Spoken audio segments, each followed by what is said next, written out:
Hello, everyone. So, when I was young, real young, I had a pastor prophesy that I was going to be a great woman of God. And I always wondered what that meant growing up when people would say things. I just was like, man, what does that mean? What am I supposed to do in order to be a great woman of God? And as my education, my knowledge has increased, and my wisdom has increased, I understand what that means in essence. And now I know that it means that I have to shed light, illuminate, enhance people's knowledge of themselves and the world. But if you don't know yourself, you will never know the world. And if you don't know the God within you, you will never be able to understand and appreciate a God outside of you, right?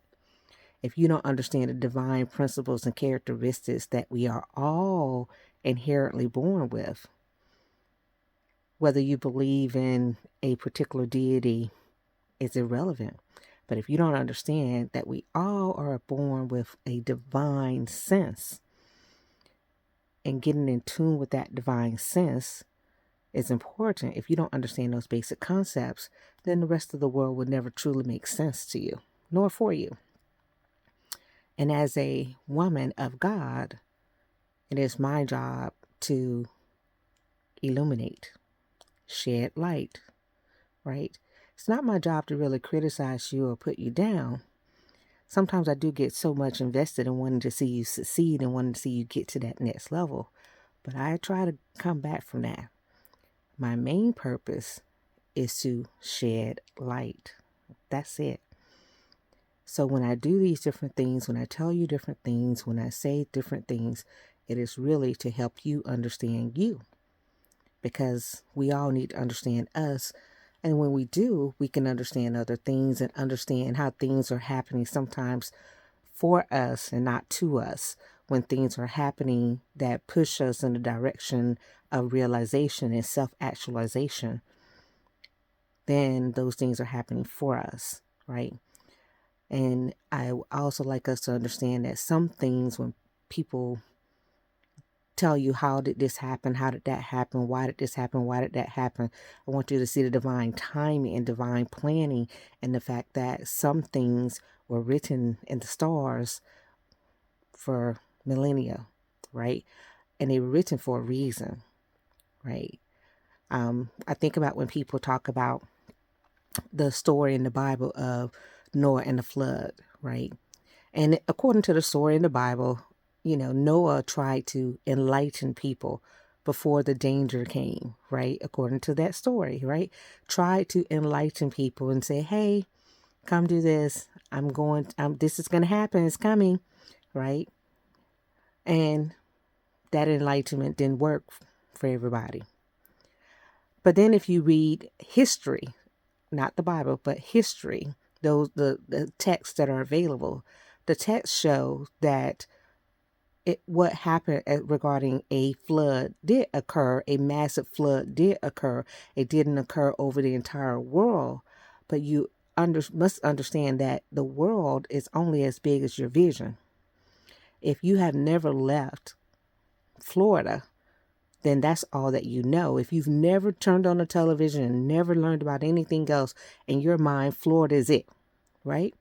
So wherever this flood occurred, where things were wiped out, is where it occurred, in that area. But even in the Bible, when you read further, when Noah did hit land, there was land, which, remember, meaning that not everything was flooded. But I digress. But the point is that he was actually trying to enlighten people to help them. In life, people try to enlighten you to help you.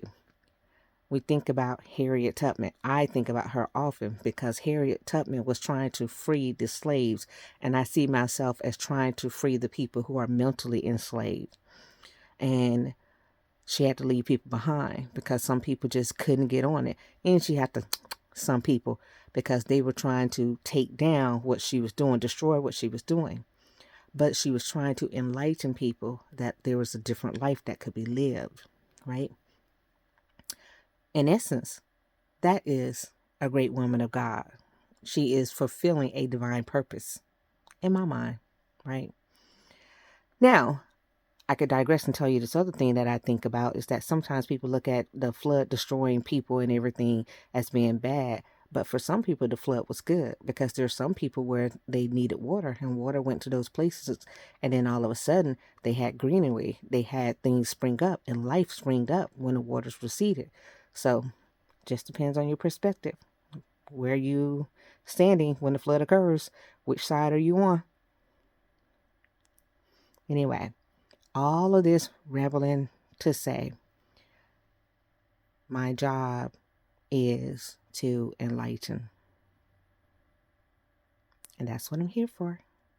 And I hope that I enlighten you with my posts when you come to me for with your questions and my readings and things. I hope it does help your life. I hope it helps you to understand you better, right? And to not look so much to the external for your answers, meaning stop looking at what somebody else is doing and start looking at what you do as how you are living in this world. Now, that's not to say that we're not impacted by the politics and different things. We are impacted, but there's always a way for us to respond to everything.